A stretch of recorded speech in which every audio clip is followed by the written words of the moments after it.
আর কিছুদিনের মধ্যেই শুরু হতে চলেছে দক্ষিণ আমেরিকার প্রধান ক্রীড়া পরিচালনা পর্ষদ দক্ষিণ আমেরিকান ফুটবল কনফেডারেশন বা কনমেবল আয়োজিত 48তম কোপা আমেরিকা ফুটবল চ্যাম্পিয়নশিপ। এবারের কোপা আমেরিকা আয়োজনের খুব কাছে এসেও শেষমেশ নাম তুলে নেয় ইকুয়েডর। পরে পেরু এবং আমেরিকা আগ্রহ দেখালে চূড়ান্ত আয়োজক হিসেবে তুলে ধরা হয় আমেরিকাকে। কোপা আমেরিকা 2024-এর মোট 16টি দল প্রতিদ্বন্দ্বিতা করতে মাঠে নামবে।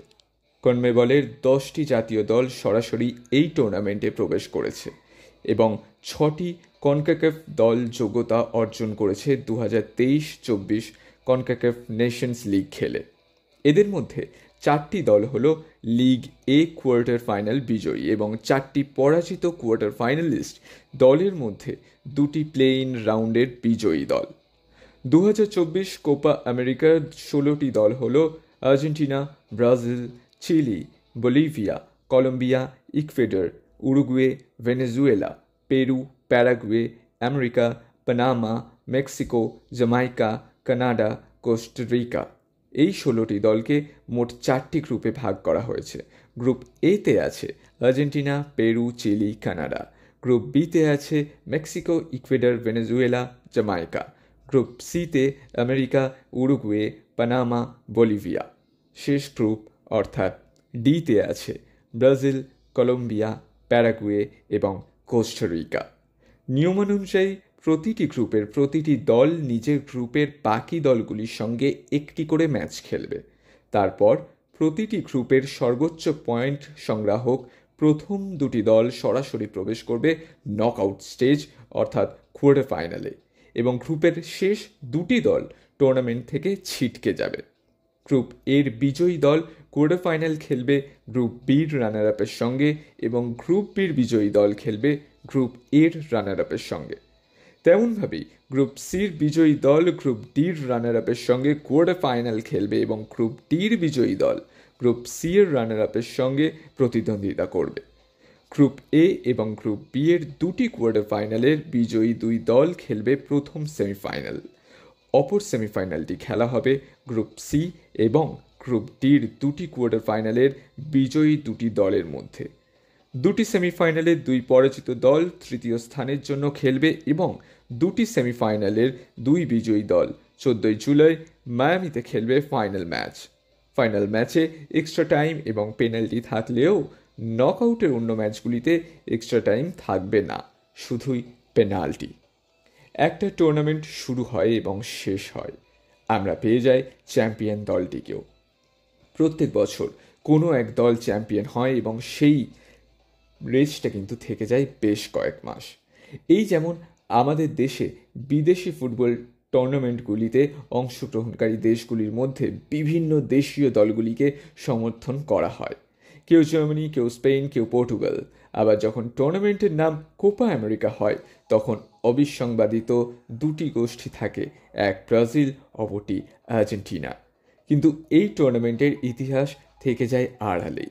আজ আলোচনায় থাকুক কোপা আমেরিকার ইতিহাস। তার জন্য ফিরে তাকাতে হবে 1916 সালে। আর্জেন্টিনার স্বাধীনতা লাভ হয় 1816 সালের 9 জুলাই। স্বাধীনতার 100 বছর উদযাপনে 1916 সালে আর্জেন্টিনা একটি প্রতিযোগিতার আয়োজন করেছিল, যেখানে অংশগ্রহণ করেছিল আর্জেন্টিনা, ব্রাজিল, চিলি এবং উরুগুয়ে। এই প্রতিযোগিতায় পরিচিত এখনকার কোপা আমেরিকা নামে। এই প্রথমবারই চ্যাম্পিয়ন হয় উরুগুয়ে। সেই বছরই প্রতিষ্ঠিত হয় কনমেবল।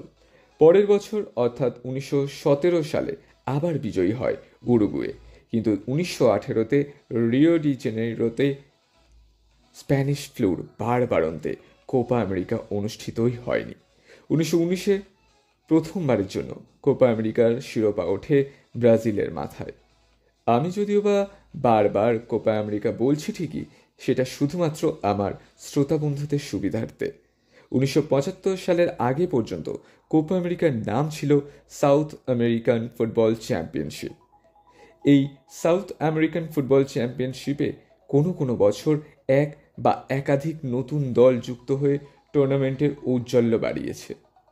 1921 সালের প্রথম দিকে কনমেবলে প্যারাগুয়ে যুক্ত হওয়ার পর সেই বছরেই প্রথমবারের জন্য ট্রফি ঢোকে আর্জেন্টিনার ক্যাবিনেটে। পরাজিত করেছিল চিরপ্রতিদ্বন্দ্বী ব্রাজিলকে। 1922-এ আবার জয়ী হয় ব্রাজিল। 1923 থেকে 1929 পর্যন্ত কখনো জয়ী হয় উরুগুয়ে, কখনো আবার আর্জেন্টিনা। কোপা আমেরিকার ইতিহাস দেখলেই বোঝা যাবে 15 বার এই খেতাব জেতা দুটি ধারাবাহিক দল, 15 বার মানে কিন্তু 15 বার করে এই খেতাব জেতা দুটি ধারাবাহিক দল হলো আর্জেন্টিনা এবং উরুগুয়ে। 1919-এর পরে যদিও বা বেশ কয়েক বছর এই টুর্নামেন্ট বন্ধ ছিল, সৌজন্যে উরুগুয়ে ও আর্জেন্টিনা ফুটবল ফেডারেশনের মধ্যে মন কষাকষি। ধীরে ধীরে এই চ্যাম্পিয়নশিপের ধারাবাহিকতা কমতে থাকে, নিয়মিতভাবে এর আয়োজন হতো না। 1945, 46, 47 পরপর 3 বছর আর্জেন্টিনা চ্যাম্পিয়ন হয়। তারপর কখনো 2, কখনো 4 বছর অন্তর অনুষ্ঠিত হতো সাউথ আমেরিকান ফুটবল চ্যাম্পিয়নশিপ। 1975-এ যখন কোপা আমেরিকার নাম নিয়ে এই টুর্নামেন্ট সামনে এলো, তার আগে 8 বছর এটি বন্ধ ছিল। 1975 থেকে 1987 পর্যন্ত 4 বছর অন্তর কোপা আমেরিকা খেলা হতো, যার কোনো নির্দিষ্ট ভেন্যুই ছিল না। প্রতিটি অংশগ্রহণকারী দেশে বছরের বিভিন্ন সময়ে টুর্নামেন্টের খেলা চলত। 1987 থেকে 2001 পর্যন্ত 1 বছর অন্তর কোপা আমেরিকা অনুষ্ঠিত হতো। ধারাবাহিকতার অভাব থাকলেও জনপ্রিয়তার অভাব ছিল না এই টুর্নামেন্টের। 1959-এর পর 1987 সালে আর্জেন্টিনা কোপা আমেরিকার আয়োজন করে। সময়টা আন্দাজ করতে পারছেন? 1986-তে মারাদোনার বিশ্বকাপ জয়, সেই দুরন্ত আর্জেন্টিনা, অথচ ছন্দপতন ঘটে 1987 সালের কোপা আমেরিকায়। সেমিফাইনালে উরুগুয়ের কাছে পরাজয়ের পরে আর্জেন্টিনা সে বছর 4র্থ স্থানে থেকে যায়। 1970 ফুটবল বিশ্বকাপ জয়ের পর থেকে দেশের মাটিতে আন্তর্জাতিক স্তরে কোনো ট্রফি ছিল না ব্রাজিলের। ভাগ্যে শিখে ছিনল 1989-এর কোপা আমেরিকায়। 1987 তো হয়েই গেল, তার মানে এবার 1997। 1987-তে কিন্তু যে কোপা আমেরিকা ছিল সেখানে ছন্দপতন ঘটেছিল, আগেই বলেছিলাম। এইবার 1997 ও 1999 এই 2 বছরই ব্রাজিল চ্যাম্পিয়ন হয়। 2001-এর কোয়ার্টার ফাইনালে আকাশ থেকে পড়ে ব্রাজিল। হন্ডুরাসের মতো দল কোয়ার্টার ফাইনালে ব্রাজিলকে পরাজিত করে। সে বছর জেতে কলম্বিয়া। 2001 থেকে 2007 পর্যন্ত 2 বছর অন্তর অর্থাৎ 3 নম্বর বছরে গিয়ে কোপা আমেরিকার আয়োজন হতো। তারপর কখনো 3 বছর, 2 বছর অন্তর অনুষ্ঠিত হতো এই কোপা আমেরিকা। অতএব কখনোই নির্দিষ্ট পরিকল্পনা মাফিক কোপা আমেরিকা চলেনি, চলেছে নিজের খেয়ালে।